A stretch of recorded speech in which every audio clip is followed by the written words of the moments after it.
Hello, everyone, and welcome to English Pod. My name is Marco. My name is Catherine, and today we've got a very interesting lesson for you all about building your vocabulary. So we're trying to describe personalities. You're going to learn tons of new words. Exactly, and as you said, we're going to describe people's personalities, so not their physical attributes.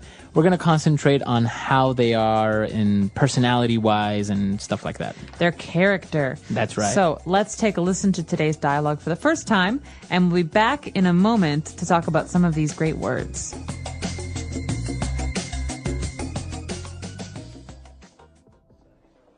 Okay, class, settle down.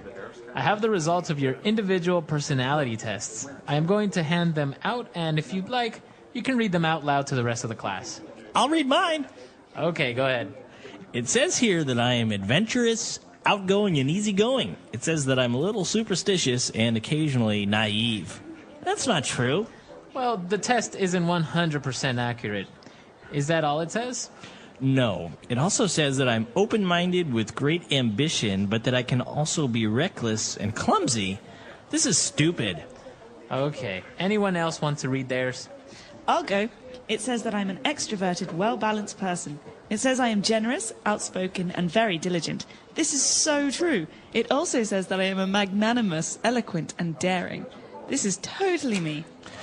Whatever. These tests are baloney.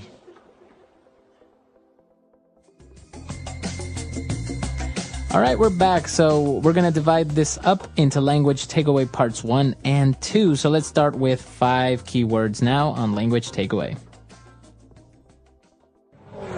Language takeaway. The first adjective that came up was adventurous and outgoing. Outgoing, that's a good one.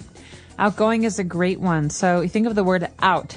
That means moving out, going out. Outgoing means someone is very comfortable talking to strangers or talking to people that they don't know very well. Mm-hmm. For example, my brother is very outgoing. He loves meeting new people. He loves starting conversations with strangers. So the opposite would be shy. That's right. That's the opposite. Okay, so outgoing. And then it also described this person as being a little superstitious. Okay, superstitious is very interesting because it's hard to describe since everyone's superstitions are different. In many cultures, there are different superstitions.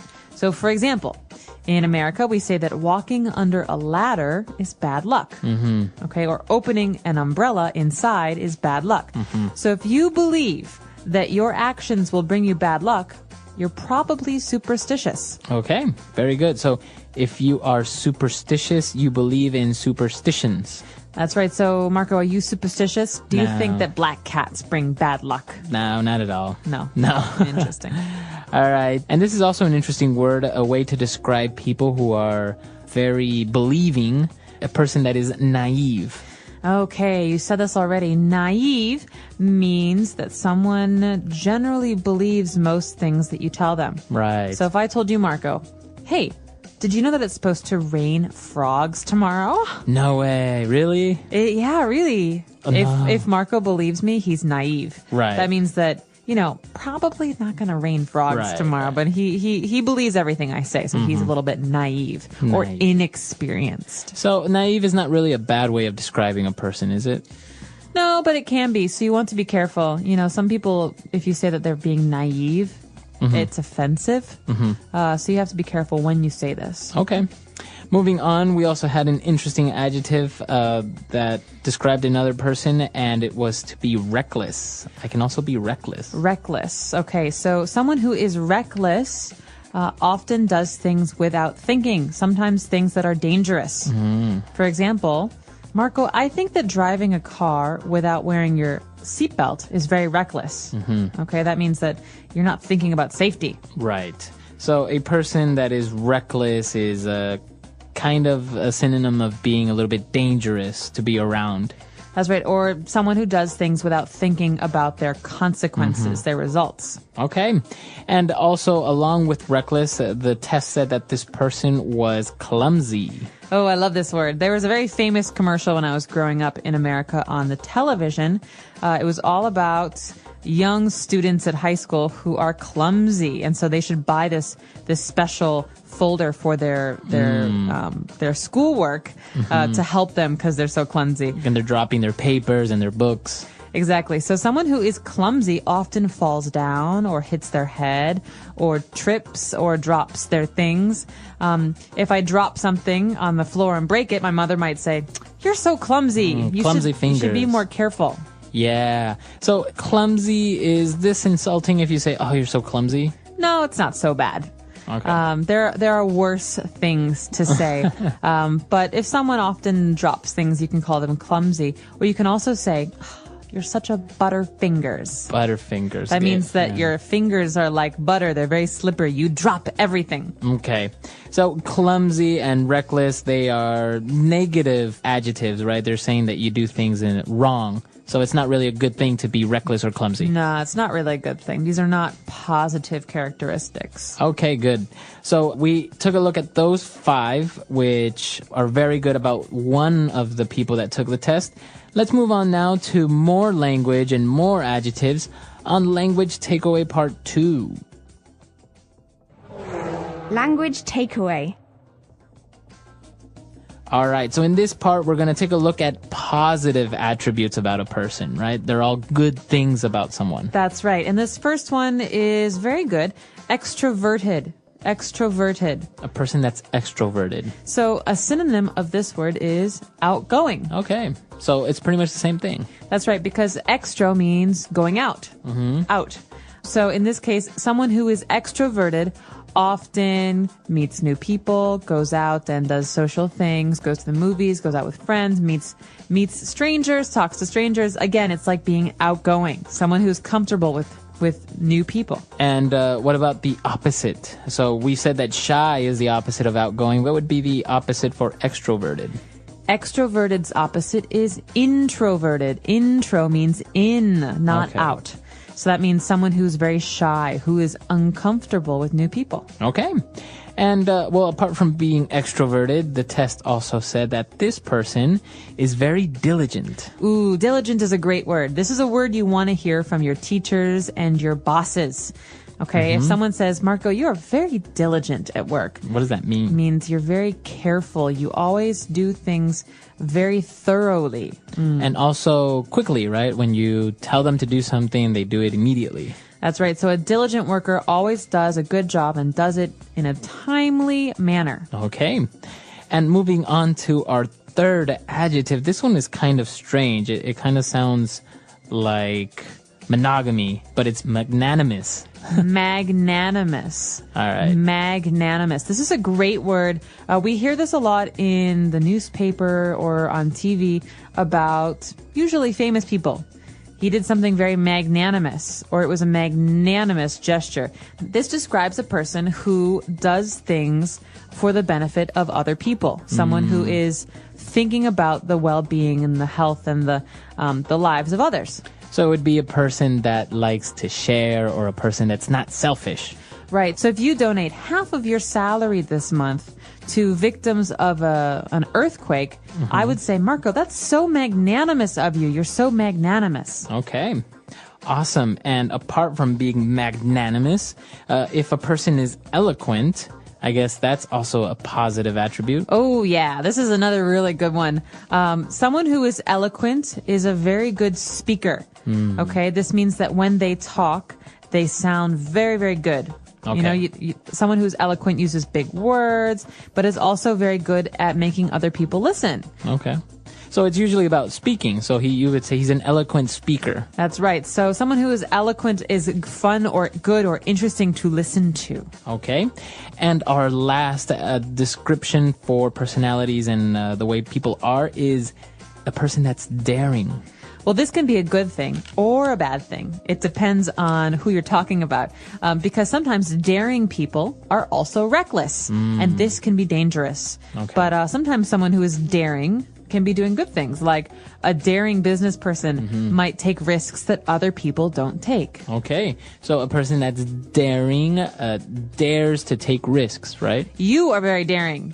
You, Marco, are daring because recently you jumped out of an airplane, Yeah. right? You did some skydiving. So that would be considered daring. That's very daring. I'm not daring like that because I would never jump out of an airplane. Right. Okay. So we took a look at basically 10 key words here, a lot of adjectives, but they're a great way to describe yourself. Maybe if you're at a job interview, sometimes a typical question is, how would you describe yourself using 3 adjectives? I'm extroverted, I'm diligent, and I'm open-minded. Yeah, that's awesome. See? You sound really professional when you say things Give like me the this. job. Yeah, exactly. So, and even if you took a look at some of the negative adjectives that we used, it's also a typical job interview question is like, what are your biggest faults? So you can say, well, maybe I am superstitious and naive, right? You wouldn't want to say that in a job interview. But I mean, I don't know, maybe. Because you have to say something, right? You do, but I would say sometimes I'm a bit too daring, or sometimes I take things personally. We can talk about that another time. But I think for now, it'd be good if we listen to today's dialogue one more time and really got a good sense of how to use these words.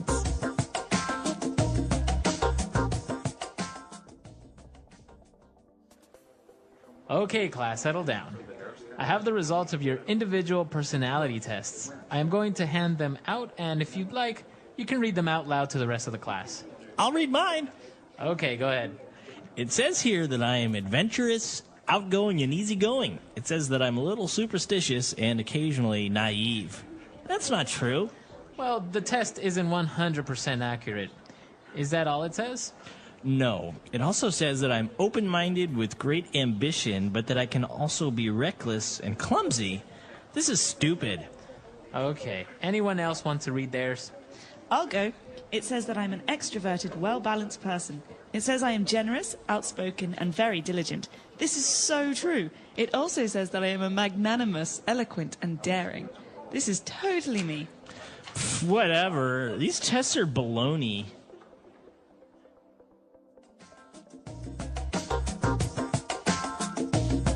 All right, we're back. So now going into descriptions. What are 3 adjectives that you would use to describe someone that you hate the most?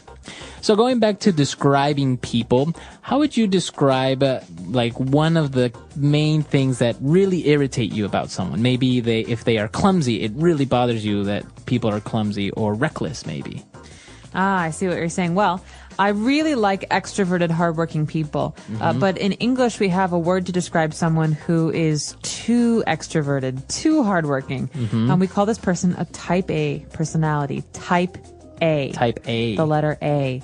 And this means someone who works very, very hard, who is very, very serious, but who's always anxious, always needs to get things done, right? And so these people can be very hard to work with because they're controlling and they're never calm. So right? they're not easygoing. No, they're not easygoing. They always want to do what they want to do. They're usually not very good listeners. And so this type A personality is something that I would say I'm not a big fan of at work or even when we're going out because, right, with friends, it's hard to be around someone who always has to control you. This is very interesting. And I'm sure our listeners have a lot of different ways to describe things that irritate them, maybe about people, or maybe attributes that they really admire about someone.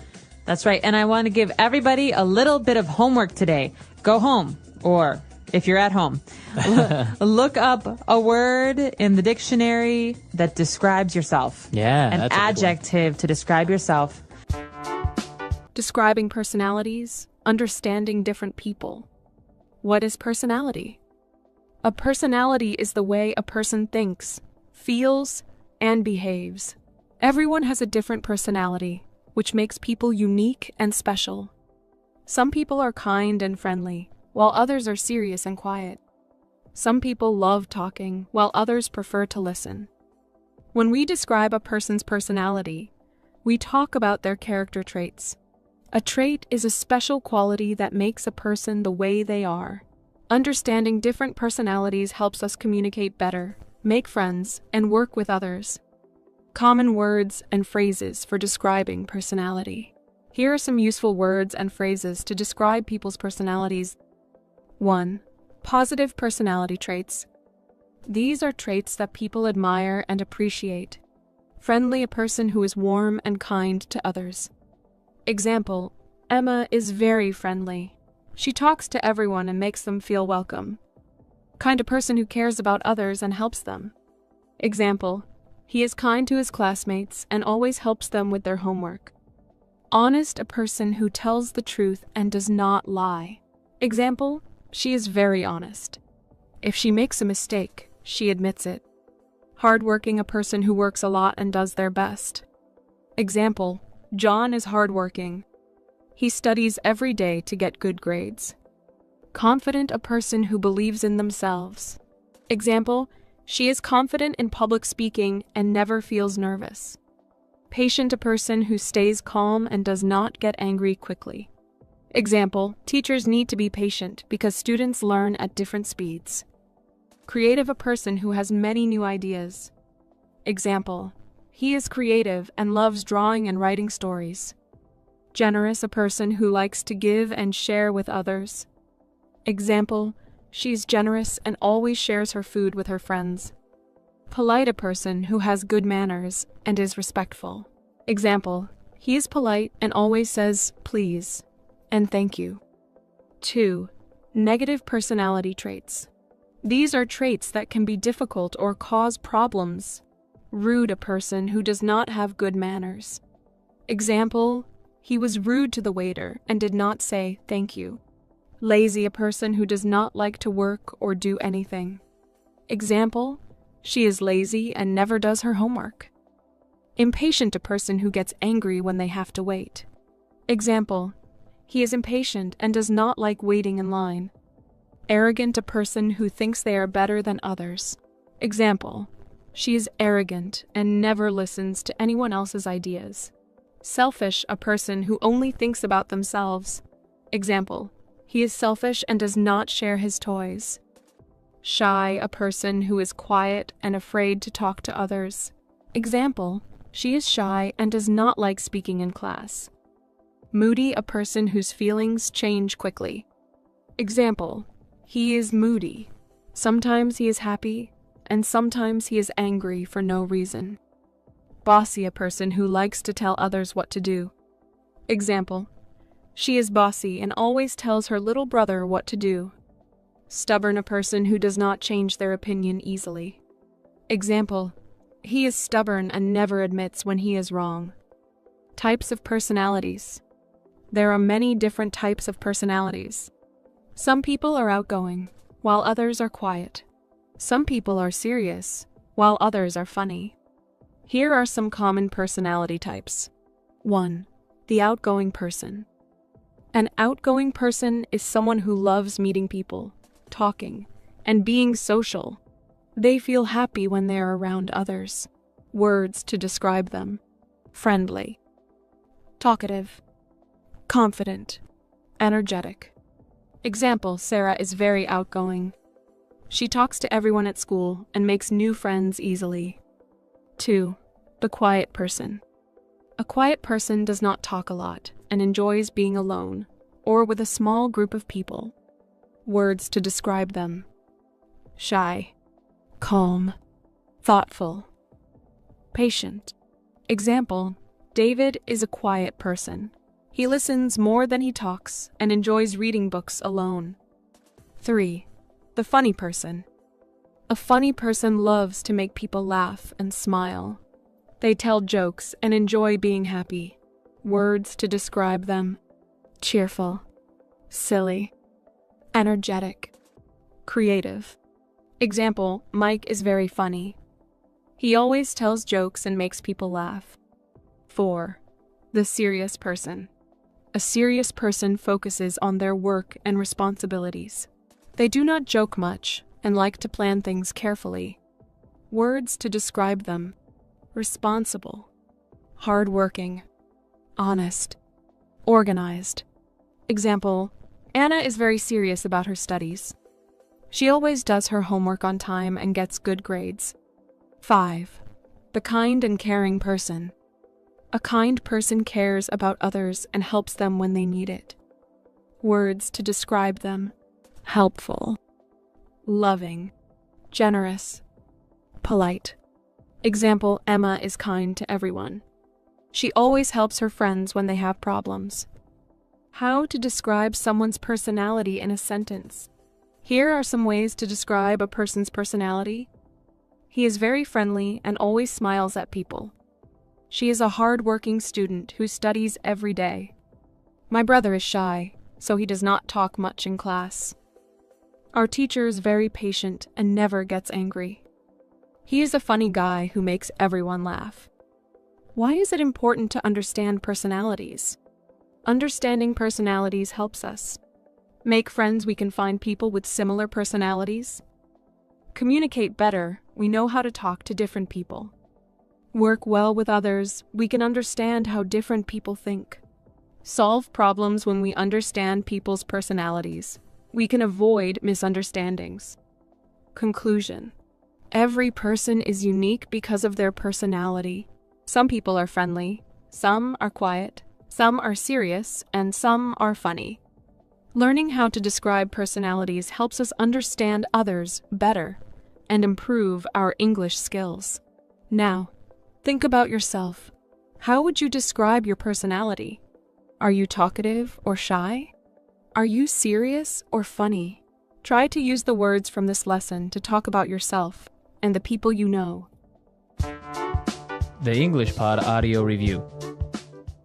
Listen to the meaning, then say the vocabulary word. Ignorant, naive, having or showing no regard for danger. Reckless, be careless, lacking skill or physical coordinate. Clumsy, easy to entertain new ideas. Open-minded, be quiet. Settle down, showing faith in magic or chance ignorant of laws. Superstitious, a person concerned more with practical realities. Extrovert, express yourself clearly and effectively. Eloquent, Let's try that faster. easy to entertain new ideas. Open-minded, showing faith in magic or chance ignorant of laws. Superstitious, having or showing no regard for danger. Reckless, express yourself clearly and effectively. Eloquent, be careless, lacking skill or physical coordinate. Clumsy, ignorant, naive, a person concerned more with practical realities. Extrovert, be quiet. Settle down, Now say the word and hear it in a sentence. naive. Jake is so naive. He believes anything you tell him. Naive. Many websites try to take advantage of naive people. Naive. Stop being so naive. You cannot believe everything you see on TV. Reckless. Stanley was arrested for reckless driving. Reckless. You are so reckless. You have to be more careful. Reckless.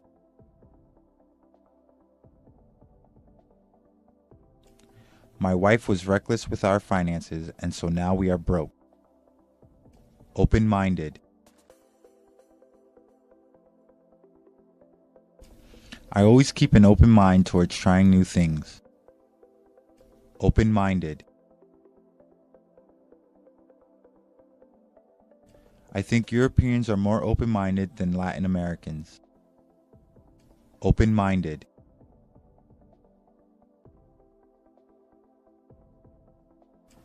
Shirley is a very open-minded girl. You can talk to her about anything. Clumsy.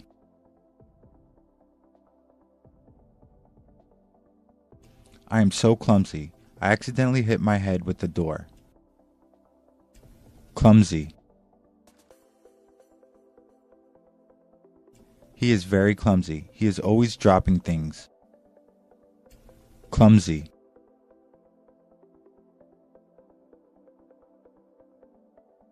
I can't hold delicate things in my hands. I have clumsy fingers. Eloquent. He has an eloquent way of speaking. Eloquent. The priest gave an eloquent sermon about love today. Eloquent. He made a very eloquent speech over dinner today. Listen to the meaning, then say the vocabulary word. Ignorant. Naive. Having or showing no regard for danger. Reckless. Be careless, lacking skill or physical coordinate. Clumsy. Easy to entertain new ideas. Open-minded. Be quiet. Settle down. Showing faith in magic or chance ignorant of laws. Superstitious. A person concerned more with practical realities. Extrovert. Express yourself clearly and effectively. Eloquent. Let's try that faster. Easy to entertain new ideas. Open-minded. Showing faith in magic or chance ignorant of laws. Superstitious. Having or showing no regard for danger. Reckless. Express yourself clearly and effectively. Eloquent. Be careless, lacking skill or physical coordinate. Clumsy. Ignorant. Naive. A person concerned more with practical realities. Extrovert. Be quiet. Settle down. Now say the word and hear it in a sentence. Naive. Jake is so naive. He believes anything you tell him. Naive. Many websites try to take advantage of naive people. Naive. Stop being so naive. You cannot believe everything you see on TV. Reckless. Stanley was arrested for reckless driving. Reckless. You are so reckless. You have to be more careful. Reckless.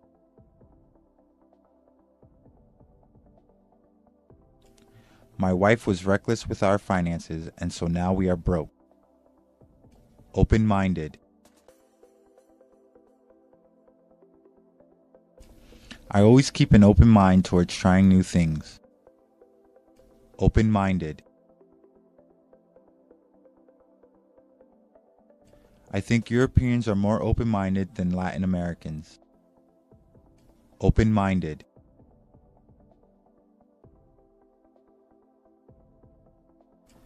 Shirley is a very open-minded girl. You can talk to her about anything. Clumsy.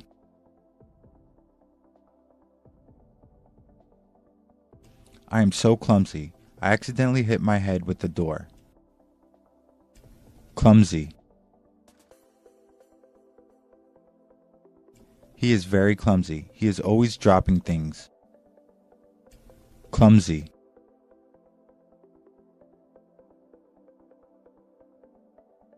I can't hold delicate things in my hands. I have clumsy fingers. Eloquent. He has an eloquent way of speaking. Eloquent. The priest gave an eloquent sermon about love today. Eloquent. He made a very eloquent speech over dinner today.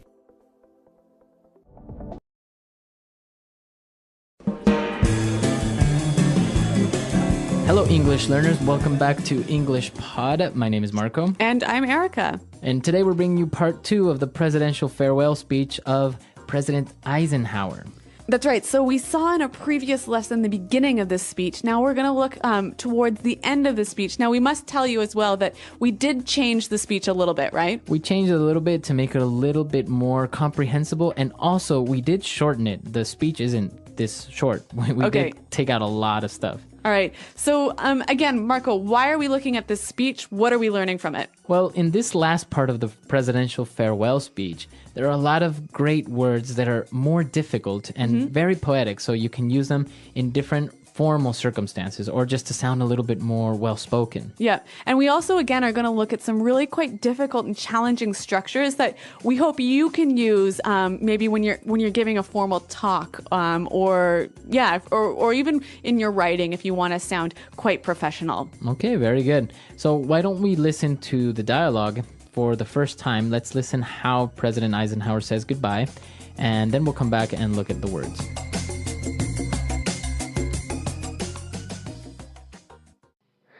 We now stand 10 years past the midpoint of a century that has witnessed 4 major wars among great nations.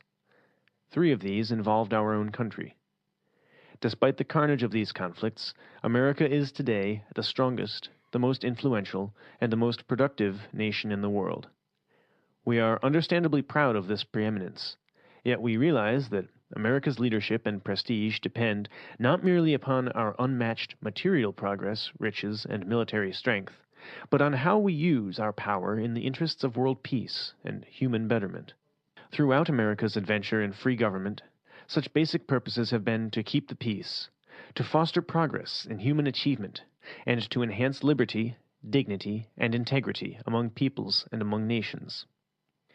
We pray that peoples of all faiths, all races, all nations, may have their great human needs satisfied, that those now denied opportunity shall come to enjoy it to the full, that all who yearn for freedom may experience its spiritual blessings, that those who have freedom will understand also its heavy responsibilities, that all who are insensitive to the needs of others will learn charity, that the scourges of poverty, disease, and ignorance will be made to disappear from the earth, and that in the goodness of time all peoples will come to live together in a peace guaranteed by the binding force of mutual respect and love.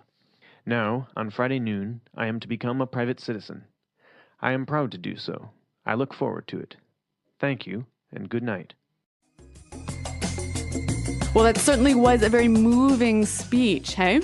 Very moving and to a certain point a little bit religious, huh? Yeah, I think we'll talk a little bit about that a little bit later, but let's concentrate on the language now. So we'll go to language takeaway. Language takeaway. All right, on language takeaway today, we'll start with our first word, and it's preeminence. All right, we are understandably proud of this preeminence. A preeminence.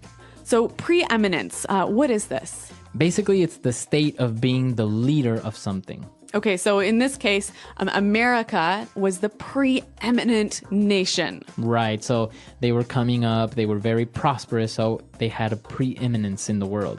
All right, so I think we can see here you can use this as an adjective, a preeminent nation, or as a noun, an uncountable noun, the preeminence of our state. Very good. Since we can use this word as a noun and an adjective, why don't we listen to some more examples so we can get a better understanding of it? Example 1. Now please welcome Dr. Frank Hicks, the world's most preeminent expert on nuclear biology. Example 2. He's been a leader in his field for 25 years, and his preeminence has never been questioned. Example 3. Carol Dixon is one of the most preeminent experts in green technology. All right, well, Eisenhower was talking about all of the things that the American people had done since they became a free nation, and one of these things was to foster progress in human achievement. Foster progress in human achievement. Well, I like this verb a lot, to foster something. So if I say to foster progress or to foster something, what am I saying? To help something grow and develop. To take care of it, to nurse it. Yeah. We very commonly hear this word associated with children, right? A foster child. Yeah. So what's that? If you have a foster child, you are basically taking care of a child because the parents can't look after him. It's not like adopting because it's not actually legal. It's just that you're helping somebody out by raising this child. Right. So we can see the connection there, a foster child to foster something. But this is really a great word, and I think it would help to give a couple of examples of how we could use it. So for example, I can say our company is looking to foster better creativity in the workplace. Or we could say, here at Praxis Language, we foster the development of your English. Very good. So the word foster. Now, moving on, in his speech, he was talking about nations and faiths and different types of groups, and he said, all who yearn for freedom. All right, this is a great phrase. All who yearn for freedom. To yearn. So to yearn for something. Now, if I yearn for freedom or I yearn for something, it's basically that I really want it in my heart. Yeah, you really wish for it in a way that's almost painful. You want it so badly. Now, you wouldn't say like, I'm yearning for ice cream, would you? No, unless you were locked up in prison and hadn't had ice cream for 55 years. Exactly. So it's usually related to something that's very difficult to get or something like freedom or yearning for... That's really important. Exactly. Something very important. And now for our last word, President Eisenhower was talking about charity, he was talking about freedom, and he mentioned the scourges of poverty. Okay, so scourges. The scourges of poverty. Scourges is a really difficult but interesting word. So why don't we hear a few more examples to help us understand it? Example 1. Malaria is a disease that continues to be a scourge to the developing world. Example 2. One day we hope to eliminate the scourge of cancer. Example 3. NATO promises to wipe out the scourge of terrorism.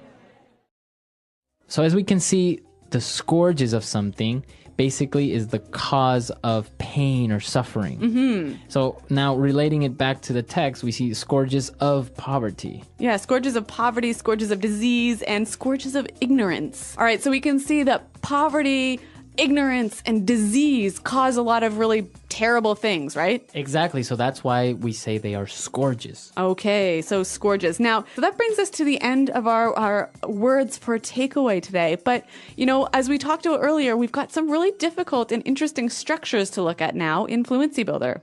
Fluency Builder. Okay, so in Fluency Builder, we'll start off with the very first sentence of the paragraph. When he said, we now stand 10 years past the midpoint of a century. Okay, so I love this phrase. We now stand 10 years past the midpoint of the century. Now, it's interesting because he is making reference to the future in the present. Mm-hmm. And he's using a great phrase to do that. We now stand. Mm-hmm. Now, we can change it a little bit and use the first part, we now stand, in different circumstances. So why don't we listen to a couple of examples? Example 1. We now stand before you to declare our love and be united in marriage. Example 2. I stand before this court and declare my innocence. Example 3. Together, we now stand before this great challenge and we will fight arm in arm to defeat poverty. All Right, so you can see that this is a wonderful phrase to use maybe in a formal speech, right? Right, or a wedding again, or a formal ceremony. Yeah. So, and it gives you this idea, this sort of very poetic image of people sort of almost standing at the cliff, standing before some big change that's about to take place. Exactly. So 10 years past the midpoint of a century, the United States has witnessed 4 major wars, right? Okay. And, well, he said, despite the carnage of these conflicts, America is today the strongest, the most influential, and most productive nation in the world. Okay, so a great structure here. Despite the carnage of these conflicts, America today is the strongest, blah, blah, blah, blah, blah. Right. Now, let's look at that first word, despite the carnage of these conflicts. Okay, so carnage, what's that? Carnage is like a massacre, right? Where many people got hurt or killed. Okay, so a pretty violent situation when a lot of people died. Mm-hmm. And now, why does he use this word despite? Okay, so he's basically saying even though we had all of this death and violence in this century, we're still the greatest nation, blah, blah, blah, blah, blah. Exactly, that's exactly it. I can say, for example, despite the economic crisis the world is going through, our company has an enormous opportunity to grow and be more profitable. Okay, or if we want to take it and imagine we're at a wedding, we might say something like this. We could say, despite the many difficulties this couple has faced, they have a very bright and happy future together. Very good. And now, if we take a look at the last paragraph, it's very interesting because it's one sentence. It's a really long sentence. It's a very long sentence. So even though it's not a phrase, let's take a look at the punctuation of this paragraph. Okay, so Eisenhower starts out by saying, we pray that peoples of all faiths, all races, all nations may have their great human needs satisfied. And then we have a semicolon there, right? Right. So why do we have a semicolon? Well, here's what he's doing. He's saying, we pray for something. Mm-hmm. And then he's listing the many different things that he's praying for. Okay, so it's basically a list. Yep. Okay, so we know that when you're writing a list, we commonly use commas between all the things that are in this list. Mm-hmm. But here, because they are long and complex ideas, a comma is not enough. Right. You need a semicolon. Okay, so we can see here from the text that the semicolon is a great way to separate ideas, big ideas, complex ideas in a list. Exactly. So you can use it and not necessarily have to end your sentence or that each idea become one sentence. You can all just make it in one big sentence. Yep. You know, and actually I remember back to high school, Marco, my teacher told me, hey, if you throw in a few semicolons into your writing and do it properly, you'll really impress people. All right. So this is good advice that you can take and throw in a couple of semicolons, a little bit of commas here and there, and it'll look like you really know how to write. Yep. Okay, so with that in mind, why don't we listen to what Eisenhower wrote one last time?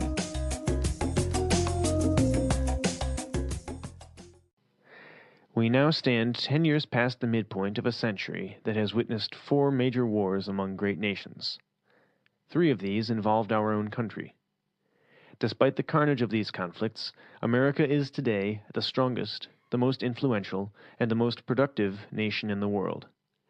We are understandably proud of this preeminence, yet we realize that America's leadership and prestige depend not merely upon our unmatched material progress, riches, and military strength, but on how we use our power in the interests of world peace and human betterment. Throughout America's adventure in free government, such basic purposes have been to keep the peace, to foster progress in human achievement, and to enhance liberty, dignity, and integrity among peoples and among nations. We pray that peoples of all faiths, all races, all nations, may have their great human needs satisfied, that those now denied opportunity shall come to enjoy it to the full, that all who yearn for freedom may experience its spiritual blessings, that those who have freedom will understand also its heavy responsibilities, that all who are insensitive to the needs of others will learn charity, that the scourges of poverty, disease, and ignorance will be made to disappear from the earth, and that, in the goodness of time, all peoples will come to live together in a peace guaranteed by the binding force of mutual respect and love. Now, on Friday noon, I am to become a private citizen. I am proud to do so. I look forward to it. Thank you, and good night.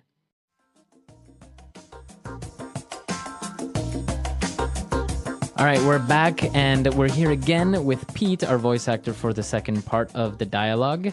And Pete, we have a couple more questions for you today. Cool. So I hear in Eisenhower's speech that he keeps referencing God. Like he keeps saying, I pray, blah, blah, blah, blah, blah. He said Godspeed, blah, blah, blah, blah, blah. So what's up with that? Why is he talking about God? Well, this is a very interesting question. Traditionally, America has had a really clear boundary between church and state, and you'll hear a lot of rhetoric these days that says, we're a Christian nation and we were founded as a Christian nation. Well, that's baloney. Baloney, so it's not true. At the time when the country was founded 200 years ago, it was overwhelmingly Christian. If the founding fathers, as we call them, like George Washington and them, if they had wanted a Christian nation, they could have had it. They explicitly did not. And a lot of people since then have gotten that confused. And now when we have a very large Muslim population, we have Buddhists, we have, people in all various different kinds of, Mormonism and everything, it's even less possible now. So I'm kind of baffled when I hear people say that America is a Christian nation. But you even have it now in the coins, or on the money, right? It says, "In God we trust." Right. That started in the early 20th century. I think that was Teddy Roosevelt era. He opposed that. Roosevelt was really opposed to that, but... And then what happened? They approved it. Yeah, and people said later, like Eisenhower talking about this stuff, in America we have something called the Pledge of Allegiance, which I don't think you guys probably have. Not in Canada. yeah. Obviously, you wouldn't do it to America, but to your own. It's kind of like a salute to the flag, right? Yeah, it's a little bit nationalist. I did it growing up. You put your hand over your heart and you face the flag and you say, "I pledge allegiance to the flag of the United States of America and to the republic for which it stands, one nation under God, indivisible, with liberty and justice for all." That part about one nation under God, that was added in the 50s as a kind of a way of showing that America is not, quote-unquote, a godless communist country. Wow. Yeah, because communism teaches, no religion, and so they make sure we're not communists, Okay, but we don't think that, right? Yeah, I mean, I'm all about tolerance, so I think that's kind of absurd. Okay, so what I think is really interesting, though, is that every political speech, every time a political leader has to say something publicly, he'll always quote God, right? Right, and they'll often end a speech with, thank you and God bless America or something. Yeah. Exactly. Which, you know what, for me as a Canadian is really strange. Like, if a Canadian president said, "God bless Canada," no one would know what to do. Like, yeah. I don't know. Anyway. I had an ex-girlfriend who was British, and she, Tony Blair started with that a couple times. He said, and God bless us all or something, and she was just put off by it, and she was like, the Brits will never take this, and they didn't. No one was impressed. All right, well, an interesting feature of American history, politics, and society. So Thanks for that insight, Pete. Cool. My pleasure. Yeah, and if you guys have any comments or any suggestions about this lesson or any upcoming lessons, just let us know. Or American politics in general. Cool. I'll try to stop in on the forum and see if I can answer a question or two. That would be awesome. So visit us at englishpod.com, and Marco, myself, and Pete are around to answer your questions. All right, we'll see you guys there. Thanks for downloading, and goodbye. Bye.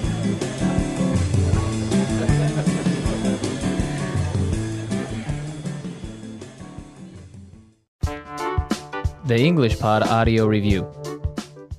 Listen to the meaning, then say the vocabulary word. To help something grow or develop. Foster. Badly affected by disease, pain, grief, etc. Stricken. To feel a strong desire or wish for something. Yearn.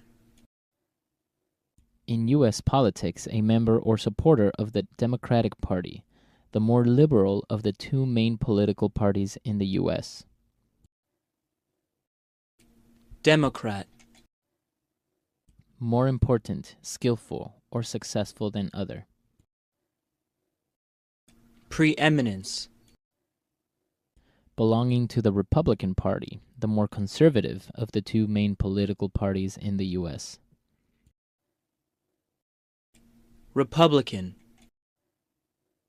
Someone or something that causes a great amount of trouble. Scourge. In the U.S., the wife of the president-elect. First Lady. To be in a particular place or position. We now stand. An operation or series of operations energetically pursued to accomplish a purpose. Campaign. Let's try that faster.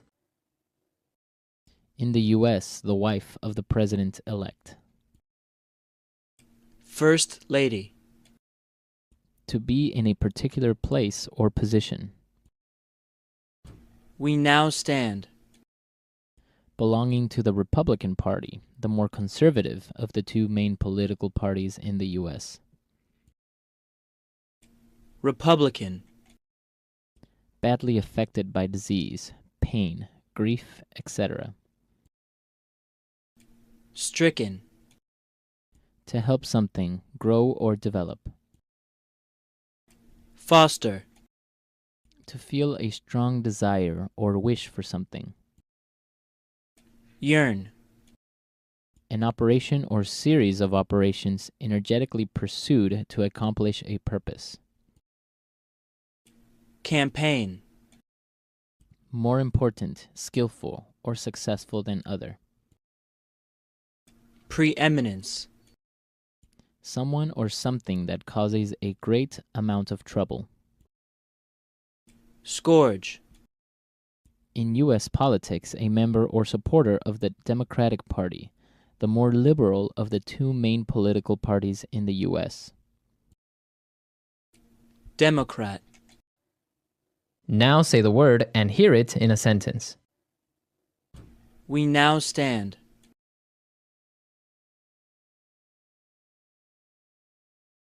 We now stand before you to declare our love and be united in marriage. We now stand. I stand before this court and declare my innocence. We now stand.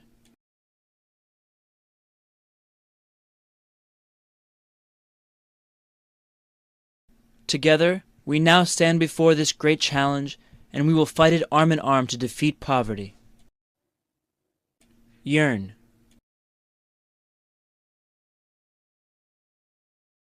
We must fight for those who yearn for their freedoms. Yearn.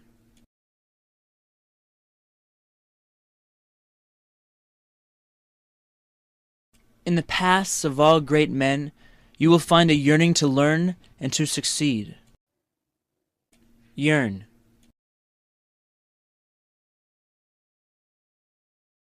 I'm yearning to find someone who will love me for me. Preeminence.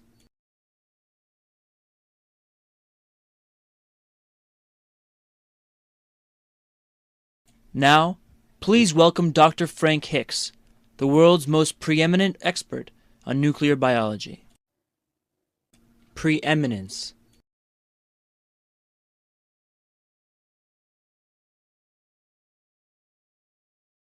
He's been a leader in his field for 25 years, and his preeminence has never been questioned. Preeminence.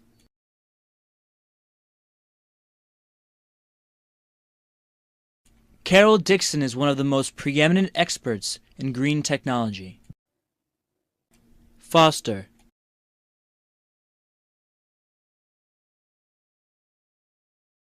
It is our creed to foster and maintain a spirit of fraternity. Foster.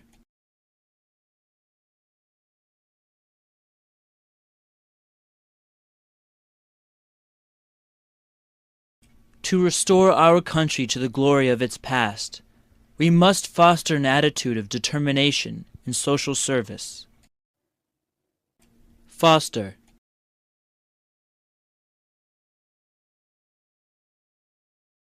Unsanitary conditions help foster the spread of disease.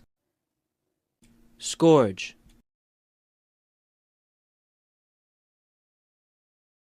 One day we hope to eliminate the scourge of cancer. Scourge.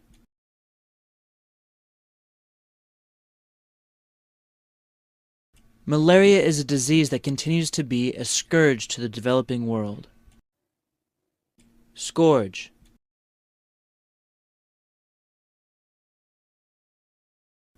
NATO promises to wipe out the scourge of terrorism.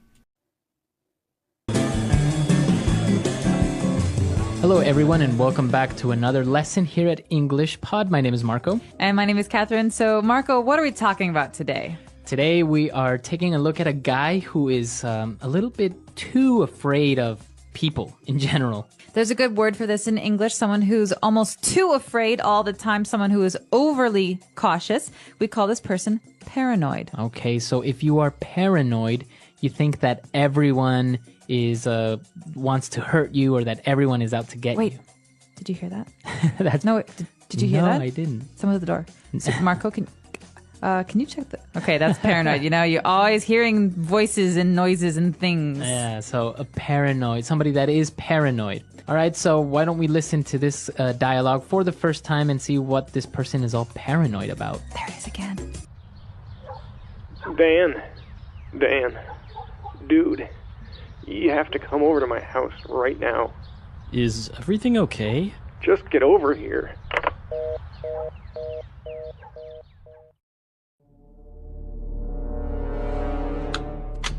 Come in. Quickly. So, since when is your house a bank? What do you mean? I mean, what's up with the 4 locks and iron bars on your windows? Security, Dan! Security! You can never be too safe, you know. A lot of sickos out there. Just the other day, they caught that peeping Tom, red-handed. Had a high-power telescope and binoculars by his window. What's the matter with you? Why are you acting all paranoid? Paranoid? I'm not paranoid! I'm cautious! You see, Dan, we have to be on guard at all times. People just invade your privacy as if they knew you. Telemarketers, solicitors, even your bank. They have way too much information. I like to keep everything on a need-to-know basis. Okay. Well, what did you want to see me about? You're being watched! Be careful, Dan. Be careful.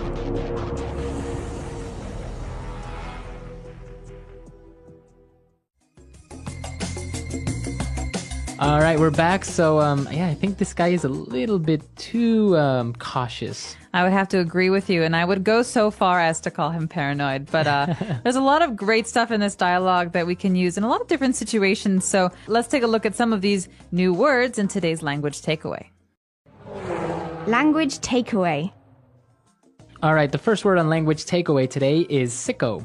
Sicko is also the name of a movie that was a documentary famous in America by Michael Moore, actually. Right. But sicko, in this context, means someone who is a bit weird in a bad way. So if you tell somebody you're sick, but like in that tone, right, you're saying you're sick. You're a sick person. You're gross. Right, you're saying you're gross. Or people who have inappropriate humor, who make jokes about not so nice things. Right. Yeah, they're sick. But in this case, sickos are people who maybe like to hurt other people, or people who are a little bit crazy, people who are not normal.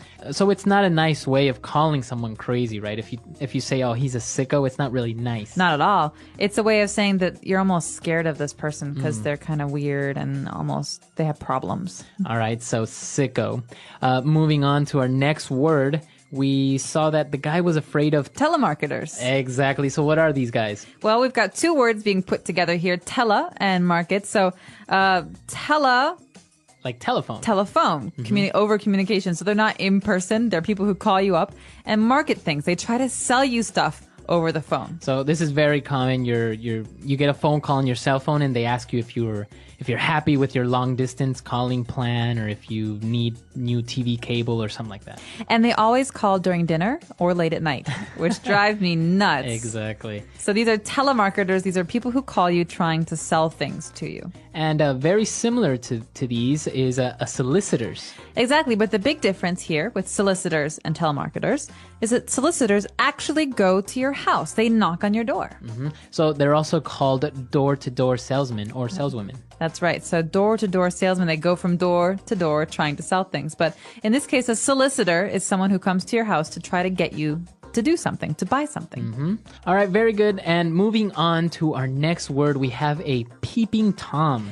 That's right. We heard this a little bit earlier in the dialogue, and a peeping Tom is again a negative thing to say about someone. A peeping Tom, well, the word peep means to look, but kind of Quick like, look. yeah, it's a quick look. So peeping Tom is a person who spies on other people. Okay, so a synonym of a peeping Tom would be a voyeur. A voyeur. So someone who, without getting caught, tries to look at other people while they're in their homes. And so it's really bad because it's usually inappropriate. It's usually people who are watching women get undressed or... Right. Yeah. So a peeping Tom is just an informal way of saying a voyeur or somebody who is spying on people. So those are the words for today in language takeaway. Let's listen to our dialogue again, and then we'll be right back. Dan, dude, you have to come over to my house right now. Is everything okay? Just get over here. Come in. Quickly. So, since when is your house a bank? What do you mean? I mean, what's up with the 4 locks and iron bars on your windows? Security, Dan! Security! You can never be too safe, you know. A lot of sickos out there. Just the other day, they caught that peeping Tom red-handed. Had a high-power telescope and binoculars by his window. What's the matter with you? Why are you acting all paranoid? Paranoid? I'm not paranoid! I'm cautious! You see, Dan, we have to be on guard at all time. People just invade your privacy as if they knew you.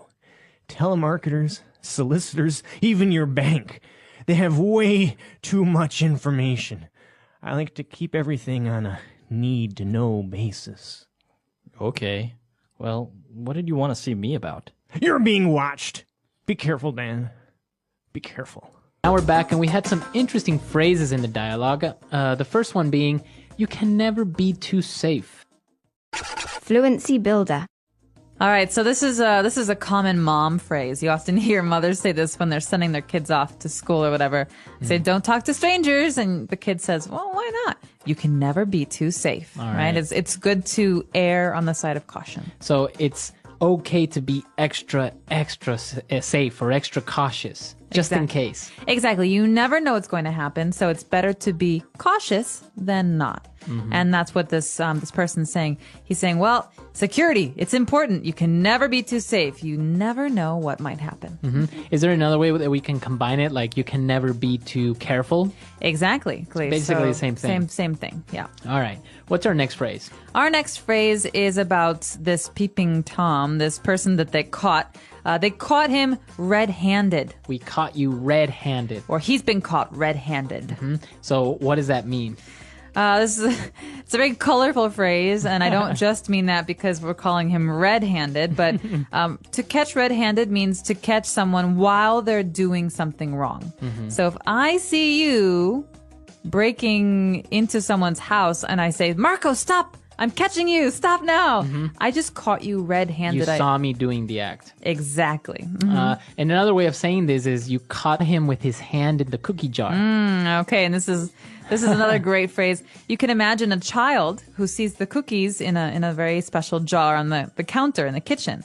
And mom says, don't eat the cookies. Well, the child goes into the kitchen and sees the cookies and opens the jar and puts his hand in the jar. And then mom comes and says, caught you.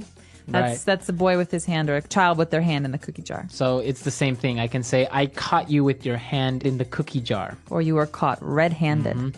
All right. And our last phrase for today is, you are on a need-to-know basis. All right. This is a great one. This is often said in spy movies, I think.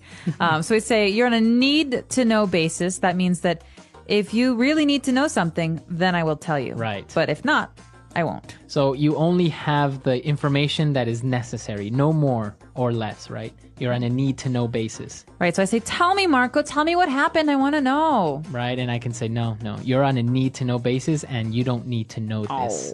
All right, so a need-to-know basis, as you say, very popular among spy movies and government movies and stuff like that. Conspiracy movies. Yeah. All right, so let's listen to this dialogue for the very last time, and we'll be right back. Dan, dude, you have to come over to my house right now. Is everything okay? Just get over here.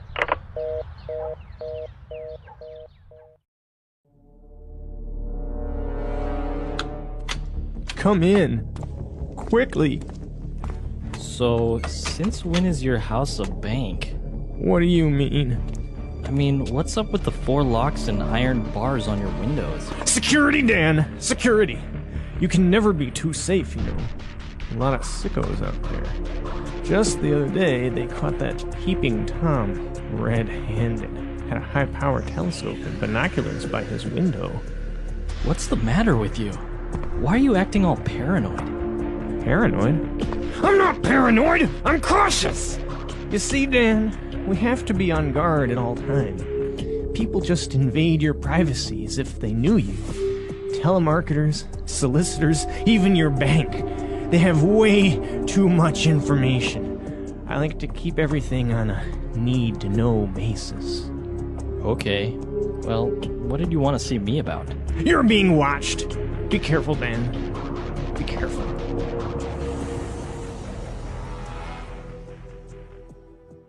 All right, so the guy's a little bit paranoid. There's another word for this as well, similar, right? It's schizo? Schizophrenia is a disease, and a lot of people have it, and it's not too uncommon. But a popular slang word to say someone's crazy is schizo. So if you guys remember this movie, A Beautiful Mind, it's all about this famous mathematician named John Nash. And, well, he was a genius. He came up with game theory and a lot of subsequent usage of this for economy, for many things. But it was proven that he was schizophrenic, right? A paranoid schizophrenic. So not only did he kind of have experienced reality in different ways, but he's also paranoid. So he was afraid that the government was trying to kill him, and so he was irrationally afraid of everything going on around him, and it made him very unsafe because he could hurt himself or hurt other people. And the interesting thing about this is that there is no actual cure for it. You just learn to cope and live with it. So you never really get cured. You just kind of live with it. Learn how to understand what's real and what's not. So it's interesting. It's a great movie also, by the way, if you've never seen it or you get a chance to watch it. And that's all the time we have for today. So if you have any questions, doubts, or comments, please come to our website, englishpod.com. Yep. And we're there to answer them. Yeah, we hope to see you there. And until next time, English Potties. All right. Bye-bye.